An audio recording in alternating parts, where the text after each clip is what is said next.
Bienvenue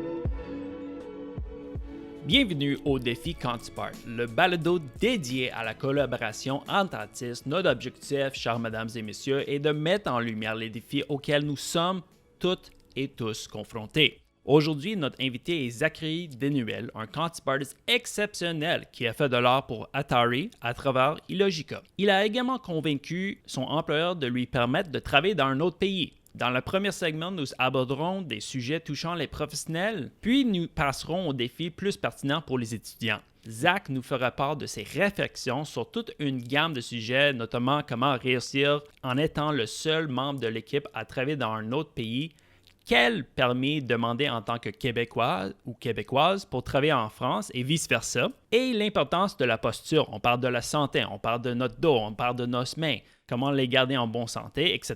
Dans le segment dédié aux étudiants, Zach expliquera ses conclusions uniques sur la façon de se former pour l'industrie. On parle de l'université, publique, des cours privés, temps partiel, temps plein, autodidacte, mentorat.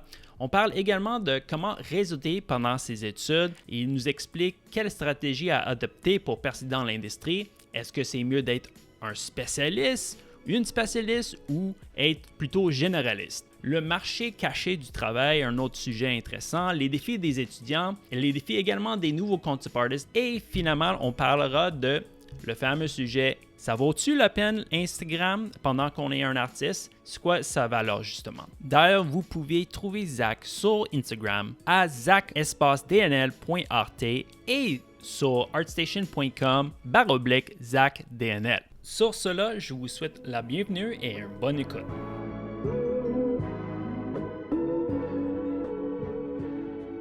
Donc, bonjour Zach, ça va? Ouais, bonjour, merci pour l'invitation, ça va bien.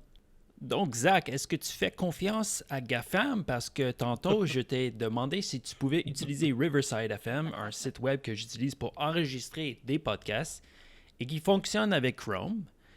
Puis justement, tu as fait « Oh, Johan, j'ai Firefox, pas Chrome. » Pour différentes raisons, mais surtout parce qu'à la base, j'avais un PC qui n'était pas d'une grande qualité et Chrome était beaucoup trop gourmand en énergie et m'empêchait de faire du Internet et du Photoshop en même temps. Donc, j'ai un ami qui m'a dit « Hey, Mozilla Firefox, c'est moins gourmand. » Voilà, c'était même pas par rapport au GAFAM à la base, mais ça me va bien aussi de me dire que je profite pas à ça.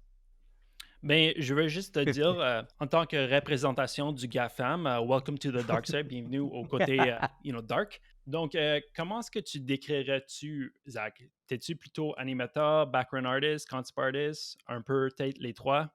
Je dirais que je suis plutôt background artist. OK. C'est quand même plus une branche du concept art, du développement visuel, où il y a, on va dire, une certaine spécialité. En général, le concept artist, notamment quand on voit les offres d'emploi qui disent concept artist, on attend quelqu'un d'un peu généraliste. On attend quelqu'un qui sait faire du décor, du personnage, de l'accessoire, du props, la 3D. Moi, essentiellement, je fais du décor et un peu de props en 2D. Puis l'animation, ça fait longtemps que j'en ai pas fait. Souvent, c'était sur des projets personnels ou des travails, on va dire, un travail de graphiste il y a longtemps. Puis souvent, est-ce que tu bosses plus pour des entreprises d'animation ou plutôt des entreprises de concept art?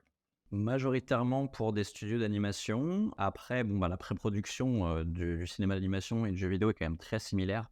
Donc, en fait, entre ce qu'on appelle le développement visuel ou le concept art, c'est juste des termes différents. Puis le processus de création est quand même le même, hein, surtout en décor. En tout cas, ça bouge très, très peu. Oui, je peux imaginer. Ce qui me fascine chez toi, Zach, c'est que tu n'es pas un pigiste ou un freelancer et tu as convaincu ton employeur en France de te laisser travailler dans une autre région du monde, dans ce cas-ci, la province de Québec, qui est très rare. D'habitude, les gens sont des freelancers, des pigistes qui travaillent ailleurs. Et ça reste d'être intéressant pour toutes ceux et celles qui veulent faire le même parcours, même ceux et celles qui sont des Québécois et souhaitent travailler, exemple, dans un autre pays, que ce soit le Mexique, le France, etc. Pourrais-tu un peu partager ton parcours, nous décrire un peu cette expérience? Spécifiquement, comment as-tu convaincu ton patron de te laisser faire une telle aventure, si on veut, et les principaux ajustements, défis à régler pour avoir du succès dans un tel scénario? Ce serait très intéressant si tu nous partages Ouais, ah bah déjà, oui, effectivement, mon employeur est quand même très très sympa de me laisser faire ça. La particularité, c'est que j'avais postulé chez cet actuel studio pour lequel je travaille qui s'appelle PGS en décembre 2022, donc il y a longtemps maintenant. Et en fait, lors de l'entretien, le premier entretien, il m'avait fait comprendre que j'étais sur une petite liste de 5 personnes qui avaient des portfolios qui correspondaient vraiment à la direction artistique des projets qu'ils voulaient faire. Et moi, j'ai découvert tout ça lors de l'entretien, que c'était un contrat à long terme, alors que dans les 3 à 4 mois qui devaient suivre cet entretien, j'allais partir, j'allais déménager en fait à Montréal, au Québec. J'ai dû être honnête là-dessus dans l'entretien en disant bah, il est super ce projet. C'est pas souvent qu'on propose des projets à long terme en concept art en France, parce que le studio est français,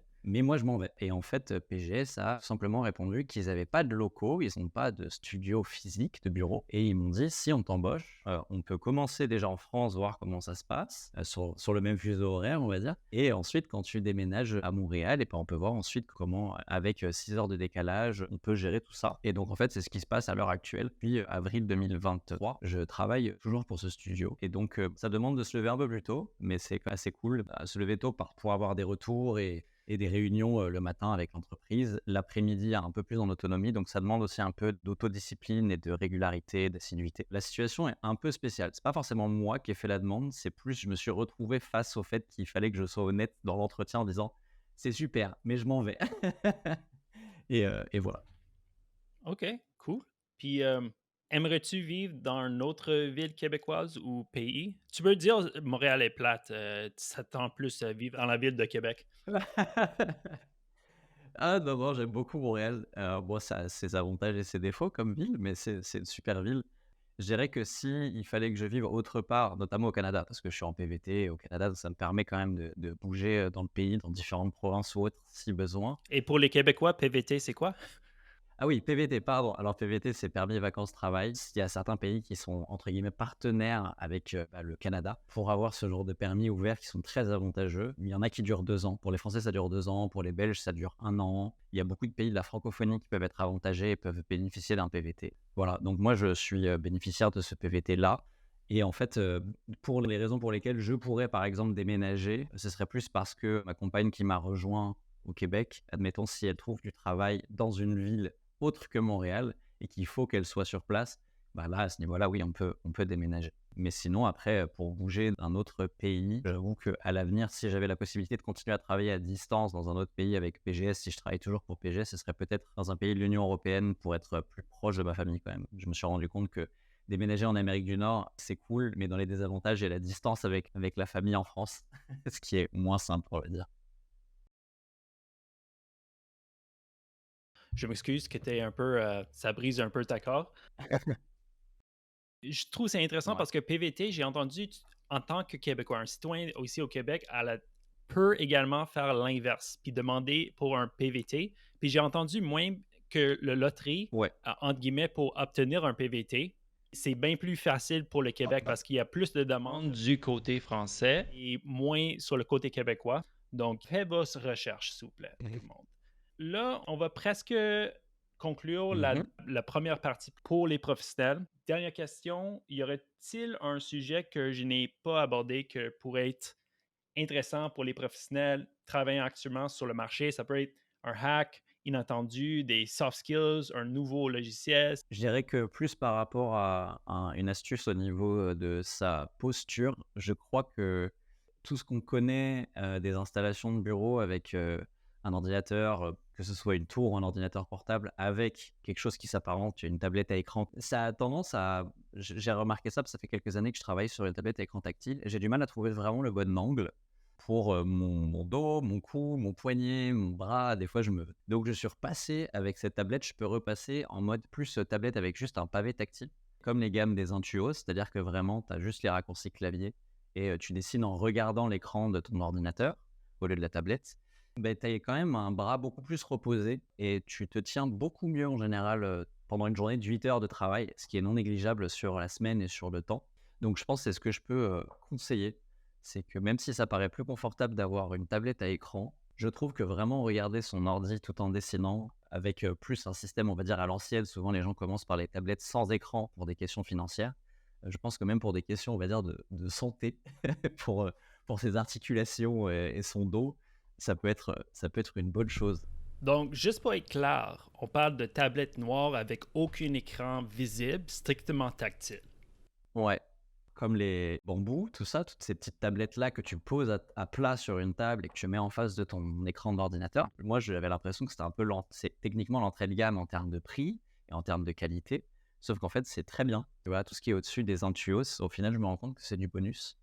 Et donc, c'est en train de me faire réfléchir à peut-être à l'avenir quand je vais investir dans du matériel. Est-ce que je ne retournerai pas plutôt sur quelque chose de type Intuos, pour ceux qui connaissent, ou des équivalents, et juste avec mon ordinateur portable, parce qu'en fonction de la marque d'ordinateur portable qu'on a, moi j'ai un MacBook, en général, les écrans Apple ont des plutôt bons écrans en termes de qualité de définition et de couleur, de gamme chromatique. En tout cas, il n'y a pas besoin de rééquilibrer quoi que ce soit. Je suis en train de réfléchir à ça, on va dire, revenir à quelque chose de plus simple, éviter d'aller dans du trop complexe et trop grand. Je vois des gens qui ont des Cintiq et des XP Pen et des Lion 22 pouces qui rentrent même plus dans leur sac à dos. C'est ancré sur le bureau chez soi, donc voilà. Oui, je trouve ça intéressant parce que vous êtes... Pourquoi je vous vois? Tu es tellement... L'industrie entière. Ouh là là, bien sûr, bien sûr.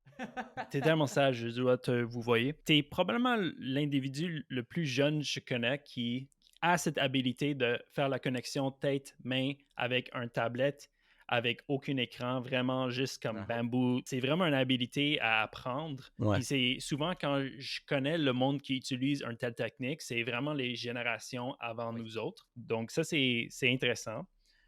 Oui, je suis d'accord avec la posture. Trouve quelque chose qui marche pour toi. Il y a des trucs différents. Je ne suis pas un médecin. Donc, j'ai aucun plan de devenir un médecin. Sorry, dad. Je m'excuse, papa. Maintenant, avant que j'aborde la question pour les étudiants, qui est ton coup de cœur en ce moment sur la scène du Cantipark québécois? Ah oui, j'en ai deux, à vrai dire. J'ai Édouard Deland, qui est pas vraiment un coup de cœur du moment. En fait, ça fait très longtemps que je connais le travail de Édouard. Et en fait, au cours de Drink and Draw, dans des bars qu'il y a à Montréal, je me suis rendu compte de qui était en fait Édouard Deland, quelqu'un que je suivais sur Instagram depuis longtemps. Et là, j'ai pu mettre un visage sur cette personne et me rendre compte que c'était lui. C'est quelqu'un qui a un univers vraiment top, une technique peinture à l'huile, j'avais rarement vu, on va dire au niveau des coups de pinceau. Il a souvent des pinceaux assez carrés. Donc il y a quelque chose de très tendu, très dynamique dans ce qu'il fait. Et sinon, le deuxième coup de cœur, ça va être Colline Cadillac, qui est une Québécoise assez jeune, qui est sortie de son école de concept art, je crois, en juin 2023, qui a vraiment un potentiel assez impressionnant. J'ai vu son portfolio et c'est quelque chose qui ressemble déjà à du travail de Samuel Smith, qui lui avait travaillé pour Klaus chez SPA Studios. Donc c'est vraiment quelque chose de très coloré, une très belle lumière. Et donc je pense que ça fait partie des gens un peu à surveiller, on va dire, sur la scène du concept art en animation, en tout cas, je pense. Pourrais-tu juste m'envoyer en Messenger un lien envers Colline Cardiac? Ouais. Parce que Edward DeLange, je lui connais. C'est drôle parce que il y a un paquet d'artistes qui disent Oh my God, c'est Edward. Mais moi, Ouais. j'avais aucune idée c'était qui. Là. Moi, j'étais juste comme Hey, ça va, comment ça va? Ouais. Je fais mon Johan un peu extroverte. Ouais. Le truc, c'est que quand tu regardes Edouard, il a quand même beaucoup de followers sur Instagram. Et donc, forcément, il a une atteinte d'audience assez impressionnante. Et comment dire, et forcément, il y a toute une sorte d'aura qui se crée, on va dire. Et quand tu te rends compte que c'est juste Edouard qui boit un coup au ping-pong club avec toi et que quand tu échanges l'Instagram, tu dis ah mais en fait moi je te suis déjà depuis très longtemps, ça fait bizarre. En même temps, ça désacralise un peu la personne. On la voit moins comme un dieu vivant et plus comme quelqu'un de très simple qui est juste une personne artistique et sensible. En sachant Edward, j'en suis sûr qu'en écoutant cette podcast, il va cringer. Ouais, Parce que il est tellement il est quelqu'un de humble et modeste en vie. clairement. C'est sûr. Bon, ben, ce n'est pas le balado de notre cher Edward Deland, c'est le tien aujourd'hui, Isaac. Nous allons maintenant passer à la deuxième partie, davantage axée sur les étudiants. Ma première question, Zach, ça va être en 2 minutes. Pourrais-tu nous parler un peu de ta vie avant le Cantipart ou illustration en France? Ok, waouh, en 2 minutes, je vais essayer. J'ai eu une scolarité tout à fait normale en France. À partir du lycée, il me semble qu'au Québec, c'est le secondaire, ça s'appelle? Secondaire. C'est bien ça? J'ai fait une option art appliqué et culture design. Donc en fait, c'était ce qui se rapprochait le plus de parcours art et dessin au lycée pour passer son bac. Ça m'a pas spécialement plu, mais j'ai passé le bac pour ensuite aller dans une école que je voulais faire depuis longtemps, une école, université, en tout cas quelque chose qu'on appelle post-bac en France, une école privée qui s'appelle Émile Cole à Lyon, qui est une école qui est vraiment sur les fondamentaux du dessin, très strict, vraiment, on va dire, beaux-arts à l'ancienne, où tu fais du nu, de la perspective, du dessin de plâtre, de la nature morte, du dessin d'objets. On veut te faire sortir des artistes peintres de dingue de là-bas. Ça se veut très élitiste. Donc en fait, j'ai fait ça. Je suis sorti ensuite d'Emile Cole et j'ai mis un an et demi à trouver, on va dire, du travail dans le concept art. Comme je suis sorti en 2019, 6 mois après, en fait, il y a eu la pandémie. Donc sur les 1 an et demi, effectivement, il y a sur la deuxième partie des 1 an et demi qui était compliquée pour trouver du travail. Mais voilà. OK, OK. Je trouve ça intéressant. Donc, c'était vraiment une école plus comme un atelier, moins comme l'art abstrait. Je trouve souvent quand c'est des écoles postsecondaires, il y a beaucoup de OK, on va faire du Picasso direct, sans vraiment faire Ouais, ouais. du travail sur les fondamentaux, la technique, vraiment comme comment dessiner un crâne. Je trouve ça vraiment génial. Maintenant, passons à ma question suivante qui est comment est-ce que tu as découvert l'existence du concept art dans tout ça? Ouais, c'est intéressant parce qu'en fait, moi, j'ai toujours voulu viser des études dans le dessin pour devenir illustrateur dans la bande dessinée. Moi, j'adorais la bande dessinée. Bon, voilà, la bande dessinée franco-belge, c'est quand même quelque chose de très populaire, très consommé en France. Même les mangas, etc. La France, c'est quand même un pays qui consomme énormément tout ça. Et moi, je voulais faire ça. Et en arrivant à Émile Cole, les professeurs de bande dessinée, paradoxalement, faisaient un constat du milieu de la bande dessinée en France qui était quand même très précaire. En fait, devenir artiste de bande dessinée, dessinateur, ça te déroulait pas une vie avec des standards élevés ou juste même moyens, confortables, on va dire. Et ça m'a beaucoup découragé. Et en même temps, entre-temps, sans m'en rendre compte, je me réorientais dans ma carrière, entre guillemets, pour le concept art, parce que je me suis fait des amis dans cette école qui, eux, étaient venus pour ça. Et donc, j'ai découvert ce qu'ils faisaient. Et en fait, j'ai découvert complètement le concept art dans cette école. J'ai découvert comment on faisait des films, comment on faisait des jeux vidéo. Je ne savais pas du tout quel était le système de pré-production. Je trouvais ça fascinant. Par conséquent, j'ai décidé de m'orienter plus là-dedans. J'ai décidé de beaucoup plus aller sur Photoshop, utiliser une tablette, m'inspirer d'artistes connus ou même d'amis autour de moi qui avaient un univers graphique qui m'intéressait. OK, ça c'est cool. Je suis très, très, très jaloux de la génération avant nous autres qu'ils Ouais. ils ont une idée c'est quoi le concept art rendu à 14 ans, Ah. puis ils ont 10 Ouais, billions de balados qui existent pour juste comprendre encore plus ça a l'air de quoi. ouais. Bon, malgré l'augmentation d'informations, il reste quand même certains détails qui demeurent flous.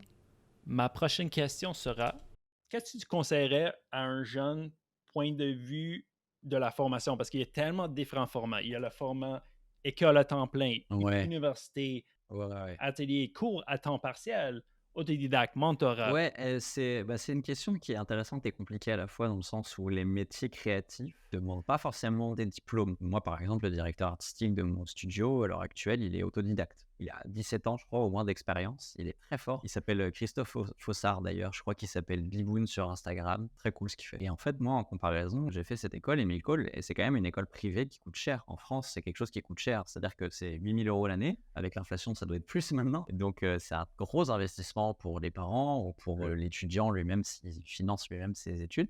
Moi, ce que je conseillerais par rapport à quelqu'un qui voudrait se lancer dans le concept art, qui ne sait pas forcément où aller, etc., ça va vraiment plus trouver une formation qui permet d'avoir des fondamentaux en dessin solides. Donc, ça peut être une école, mais pas besoin de faire 5 ans de l'école ou 3 ans de l'école.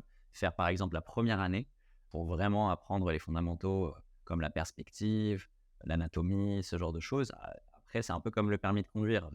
Tu pratiques avec les années et puis tu conduis mieux, on va dire. Donc, c'est un peu pareil pour le dessin. Et ce que je conseille par-dessus tout à quasiment tout le monde, ça va être des plateformes en ligne. Quand les gens arrivent à être autodisciplinés, ça va être une plateforme en ligne comme Schoolism. Donc, je ne suis pas du tout affilié à ce genre de gens, hein, mais c'est juste que moi, j'ai fait Schoolism. Je connais des gens autour de moi qui ont fait des cours Schoolism et pas forcément de payer des cours avec des retours de profs par Internet, mais vraiment juste l'accès de cours par vidéo où après tu pratiques et tu essayes de comprendre ce que tu as vu et entendu.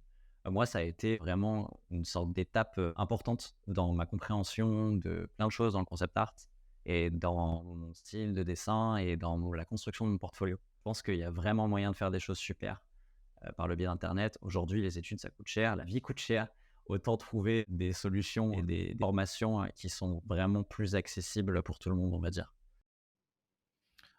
Donc, si je peux résumer, Ouais, votre message, ta message plutôt, c'est hey les jeunes, décroche le plus tôt possible, passe ta vie sur YouTube. Non, exactement. je rigole. Décroche pas de l'école. Les jeunes Non, ont fini les études quand même, mais sérieusement, prendre le temps de découvrir ce que tu aimes, ouais, clairement. même dès le secondaire, car cela en vaut vraiment la peine. Je suis tout à fait d'accord pour dire que compléter des études postsecondaires dans une institution non privée, en conjonction avec quelques cours privés en ligne, est définitivement une piste intéressante, mais surtout abordable pour se former en tant que concept artist Ouais, clairement. ou background artist. Donc, je suis tout à fait d'accord avec toi. Là, on parle de se former. Là, je vais demander, as-tu fait du réseautage lorsque tu étais étudiant? Est-ce que c'est quelque chose dont tu réfléchissais? Puis, quel conseil donnerais-tu à un étudiant qui souhaite faire du réseautage pendant sa formation de concept artist? Alors non, j'ai pas du tout fait de réseautage. J'étais quelqu'un qui faisait pas trop d'efforts pour aller vers les gens. En plus, je pense que j'avais pas forcément on va dire, j'étais pas assez extraverti, avenant pour venir vers les gens. Je pouvais être un peu, entre guillemets, anxieux par rapport à ça. Je pense que par contre, si je peux conseiller des jeunes aujourd'hui qui sortent d'école ou autre et qui veulent faire du réseautage, faites-en parce que ça coûte vraiment rien. Un peu de temps, un petit peu d'énergie, on va dire, sociale, se sociabiliser avec les gens, mais ça peut vraiment être quelque chose de super. C'est souvent très bienveillant. Après, bah, en France, par exemple, j'ai pas trop d'exemples d'événements de réseautage, mais par exemple, là, au Québec, le Drink and Draw, c'est quelque chose que je trouve assez pratique parce que, bon, moi, je suis arrivé à Montréal, je connaissais personne et en fait, je me suis très vite fait des connaissances, même des amis et des contacts dans cette industrie-là du concept art, que ce soit jeux vidéo ou animation, par le biais de ces événements. Et donc, c'est quelque chose qui s'est fait vite, de manière agréable. Et tout de suite, on a des Instagram et des LinkedIn. Il y a des gens qui disent: «Ah, mais si tu veux, je te donne un courriel de telle personne en ressources humaines ou autre». Et ça peut vraiment amener vers des choses super. Donc, si je peux conseiller le réseautage, qui paraît être quelque chose de la vieille école, qui l'est un petit peu, entre guillemets, mais je pense qu'il a sa raison encore aujourd'hui d'exister, je conseille vraiment de le faire. Merci beaucoup pour cette publicité. Merci Ouais, pour. de rien.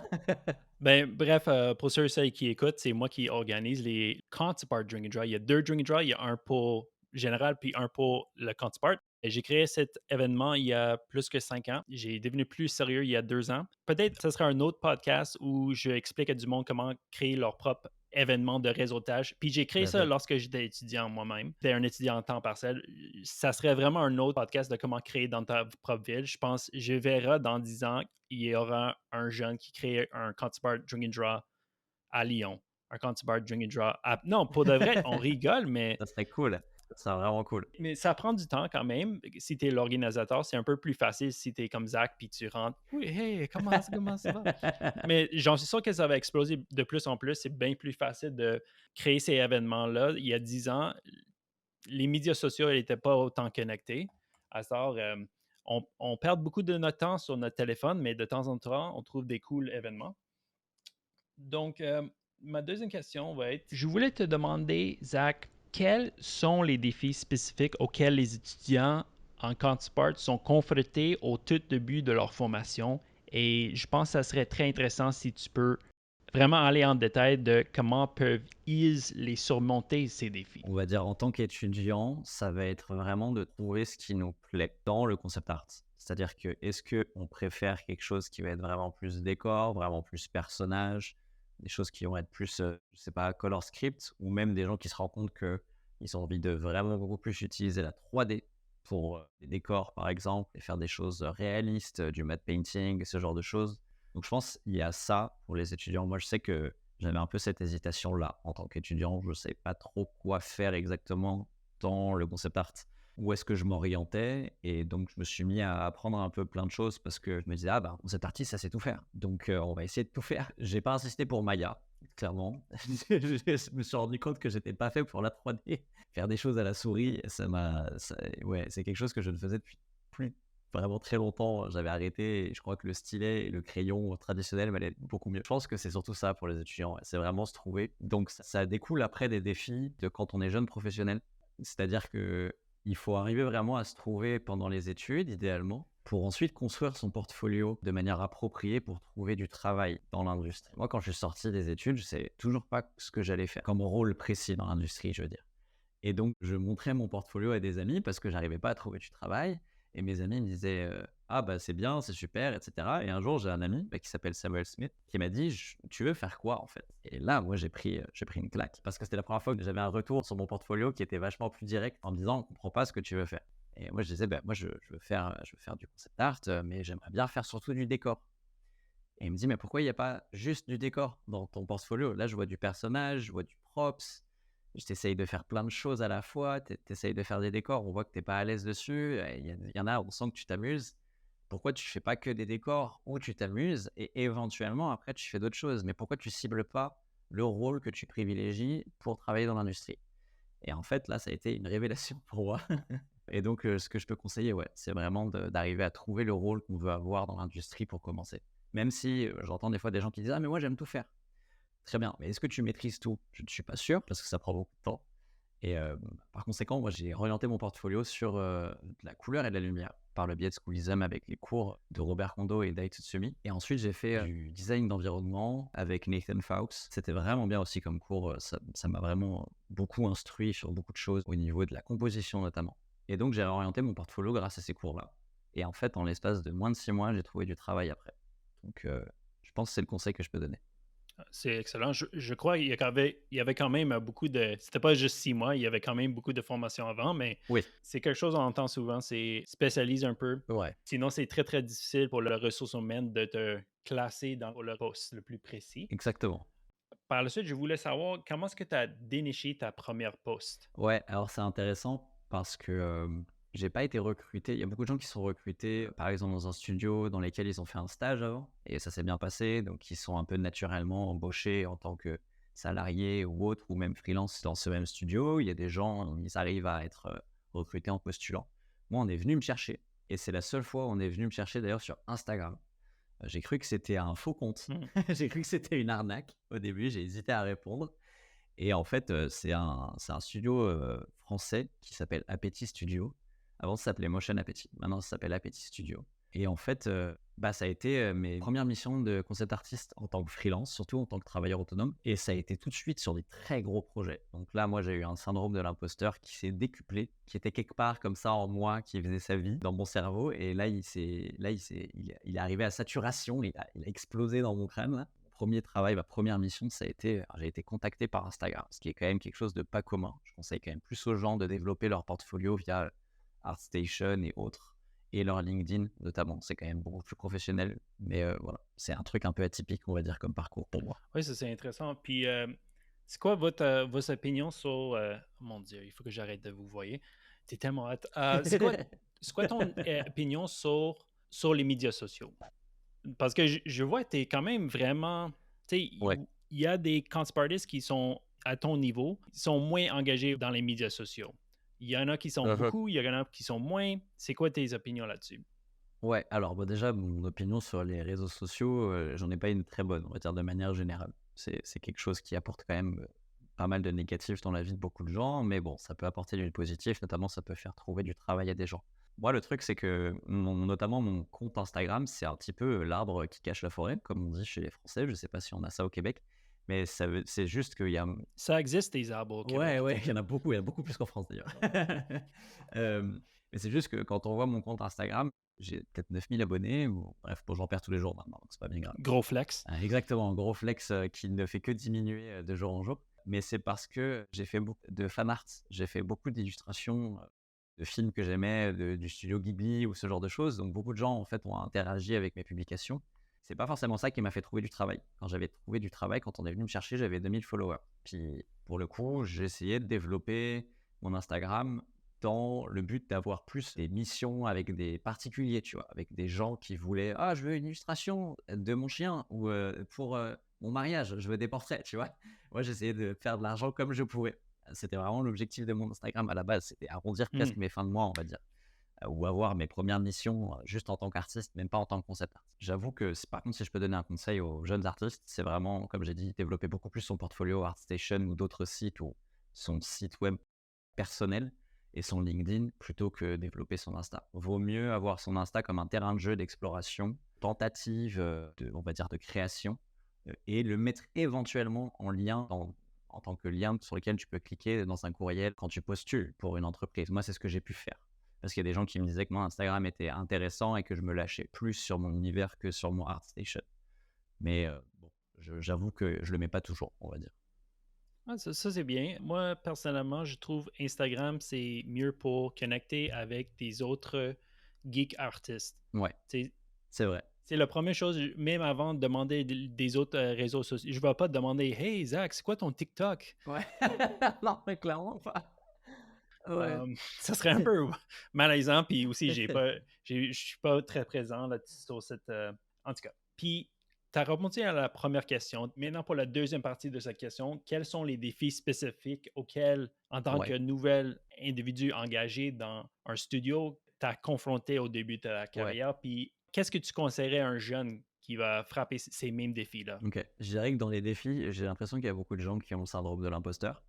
Il y a beaucoup de gens qui ont fait des études ou qui sont juste très autocritiques quant à leur travail et donc qui considèrent que c'est jamais parfait ce qu'ils font, que c'est jamais bien, que ça sera jamais assez bien, que les autres feront toujours mieux et que quand ils ont un travail dans un studio, ils sont pas à leur place, qu'ils devraient pas être là, que ce serait quelqu'un d'autre qui devrait faire le travail. Donc je pense que ça, comme conseil, c'est déjà se détendre sur la qualité de ces productions. En général, elles sont très bien. Si on a été recruté, la plupart du temps, c'est elles sont vraiment adaptées aux exigences du studio. Après, il y a quand même une question d'être très ouvert en termes de communication et en termes de retour de la part du directeur artistique ou du superviseur ou du client si on est en travailleur autonome, on est en indépendant, pour pouvoir produire la meilleure illustration.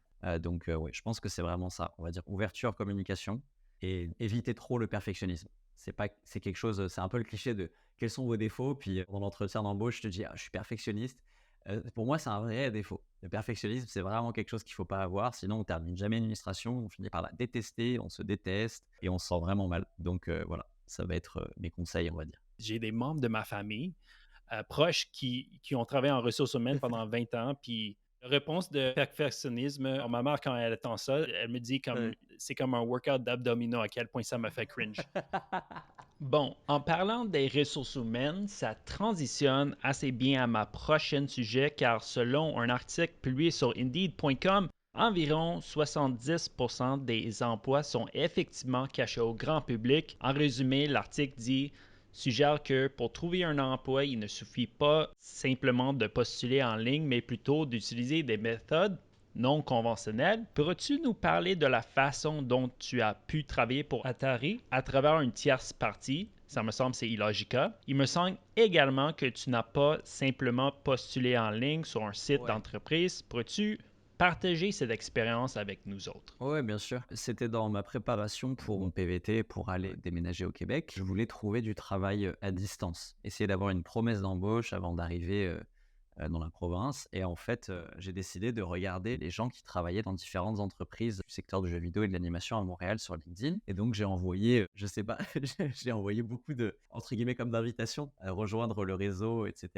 à des superviseurs, des directeurs artistiques, des chargés de production, etc., etc. Il y a un directeur artistique du studio Illogica Games à Montréal qui m'a envoyé un message, qui a vu mon profil, qui a dû voir mon ArtStation, je crois, et qui m'a envoyé un message direct sur LinkedIn, même pas de courriel ou autre, et qui m'a dit Salut, est-ce que tu es freelance et disponible? Et je lui dis Bah oui. Et au final, il me dit Bah, on avait un gars en freelance qui était là pour travailler couverture de jeux vidéo, de boîtes de jeux, on va dire. Et puis là, il est occupé pour plusieurs mois, et donc on cherche quelqu'un pour printemps 2022. Est-ce que tu serais disponible? Est-ce que tu es à l'aise en anglais, etc. Ce serait pour un gros client. Il ne peut pas dévoiler le client, bien évidemment, parce qu'on n'a encore rien signé. Et moi, dans l'idée de me dire, ah, ça peut me faire de l'expérience, mais avant même de m'installer, ça peut être vraiment bien, je dis oui. Et donc, il a fini par me dévoiler que le client, c'était Atari. Et Atari, entre guillemets, sous-traitait Illogica Games pour faire un jeu qui s'appelle Atari Mania. Donc, ça a été la seule fois où j'ai travaillé dans le jeu vidéo et ça a été pour une boîte de jeux, littéralement, ou pour les manières sur Steam et autres plateformes d'achat de jeux en ligne. C'était vraiment le fun. En vrai, c'était vraiment une super expérience de travailler pour eux. C'est quand même pas pire pour ta première job-in de jeu vidéo. Ouais, c'est cool. Oui, c'est vraiment cool ça. Bon, on est vers la fin. Quelles sont tes ambitions à court terme? Je dirais qu'à court terme, rapprocher de la direction artistique. Ça, c'est quelque chose qui me fascine un petit peu, entre guillemets. Je sais que ça, il y a la réalité du métier, et il y a aussi la manière dont on idéalise, mais je trouve que c'est vraiment quelque chose qui peut être sympa parce qu'en fonction des clients qu'on peut avoir, Être directeur artistique, ça peut nous permettre vraiment de façonner l'univers du jeu. Pour moi, je trouve que c'est l'étape d'après quand on commence concept artiste. Ensuite, on peut être directeur artistique pour vraiment encore plus mettre son style, sa patte graphique et créatrice dans un projet. Ouais, c'est sur le chemin d'avoir des choses à dire et à montrer qui peuvent être personnelles, entre guillemets, qui sont propres à soi et qu'on peut mettre sur des projets ambitieux par moment. Donc, on va dire que la direction artistique, ouais, c'est ce qu'il y a de plus proche dans mes ambitions futures. Je vois ça parce que j'étais un peu surpris que tu m'as dit que tu étais introverte quand tu étais plus jeune parce que ça se voit trop pas. Le premier jour, je t'ai vu au Drink and Draw, tu serrais la main de tout le monde. Je me Ouais, rappelle, il y avait même quelqu'un qui m'a mhm. demandé est-ce que c'est lui qui organise cet événement? Puis moi, j'ai fait oh my god, t'es sérieux là? Ah, j'apprends l'anecdote maintenant. Ça fait des années que je suis le bénévole, anyways. Fun. Donc, pourquoi tu sens prête à réaliser une telle ambition pour devenir un directeur artistique? Alors, je dirais pas forcément que je me sens prêt, mais que peut-être je peux être en bonne voie là-dessus. Il suffit de me confier le bon projet. Donc, pas un projet peut-être trop gros pour moi et en termes d'enjeux aussi. Mhm. Je pense que oui, dans les années à venir, je peux me sentir prêt. Je pense par l'envie et par la confiance que je peux gagner dans la pratique, voir que je progresse. Là, ça fait un peu plus d'un an que je suis chez PGS. Je vois un peu les progrès que je fais à travailler 40 heures par semaine et faire des concepts 40 heures par semaine. Au bout d'un moment, en un an déjà, on voit un peu de différence entre janvier 2023 et janvier 2024, on va dire. Donc je pense que ça va être ça. Aussi, la nature de ton travail, c'est très autonome. Tu es un petit équipe, donc il faut que tu prends des décisions sans forcément quelqu'un tient la main et tiens, Isaac, fais ton petit dessin d'un côté de même ou pas de même. Là, je banalise un peu trop. Je verrais quelqu'un qui a travaillé dans une petite entreprise avoir cette autonomie-là. Ouais, bien sûr. Bah, on est une quinzaine en fait sur l'équipe créative, donc c'est vrai, il y a quand même pas mal d'autonomie. Il y a vraiment ce côté où on travaille tous, tu sais, sur une sorte de plateforme comme Teams, Microsoft Teams, et en fait, il faut pas attendre forcément toutes les indications du directeur artistique ou du directeur créatif pour faire des choses. Il y a des moments, autant on les appelle directement pour dire bon là, j'ai fait pas mal de choses, quelle est la suite? Mais il y a des fois, effectivement, des fois on sait ce qu'il y a à faire en fait ensuite, et donc on prévient, on dit je me lance là-dessus, j'espère que pour toi c'est bon, puis tu te lances et normalement ça le fait quoi. Parce que sinon en fait tu coûtes de l'argent si tu fais rien, surtout moi, je risque de coûter de l'argent si je fais rien à distance. Ça va pas être compatible avec le projet du studio quoi. Parfait, parfait. Avant de conclure le balado, y aurait-il un sujet que je n'ai pas abordé et qui pourrait être intéressant maintenant pour les étudiants, pas pour les professionnels? Ouais, ouais, c'est un sujet un peu cliché, ça va être le sujet de l'intelligence artificielle. C'est quelque chose qui peut être vraiment inquiétant, ça va très vite. Moi, je vois toutes les miniatures YouTube, Pinterest est maintenant envahi d'images faites à l'IA, Instagram aussi. Et les visuels sur Spotify ou Deezer sont pareils, de toutes les compilations lo-fi et autres sont envahis d'IA. Il faut pour l'instant pas forcément penser que ça va remplacer notre travail pour les jeunes concept artistes qui peuvent vraiment perdre espoir là-dedans. L'IA est pas encore capable de produire des images où on peut faire beaucoup de retours dessus, on peut gérer tous les calques, on peut créer tout ça ensuite. Aujourd'hui, l'être humain est quand même capable de faire des images beaucoup plus sensibles. L'intelligence artificielle fait des choses, c'est un programme, elle n'a rien en fait d'intelligent. C'est vraiment un programme qui répète ce qu'on lui a donné à manger. Arriver à vraiment donner de l'humanité dans une illustration, c'est vraiment plus donné aux humains qu'à l'IA, on va dire. Donc voilà, on va dire que c'est le conseil, c'est de ne pas perdre foi en l'humanité et de ne pas avoir peur en l'intelligence artificielle. OK, OK. Donc, tout le monde, Zachary Denuel pour le président euh, de la République. Let's go. Bon, ben, si vous avez apprécié ce balado avec Zachary Denuel, je vous suggère fortement, premièrement, de voter oui pour Zach lors de la prochaine élection de la République. Mais sérieusement, vous pouviez simplement lui suivre sur Instagram à zachdnl.art ou sur artstation.com/ZachDNL. Vous pouvez également nous suivre sur Instagram à Cantibar Drink Draw ou en personne, car 2 mercredis par mois, on se rencontre pour dessiner et prendre un verre ici à Montréal, dans le quartier du Myland. Les détails seront disponibles sur notre compte Instagram. Merci et à la prochaine rencontre Cantibar Drink Draw.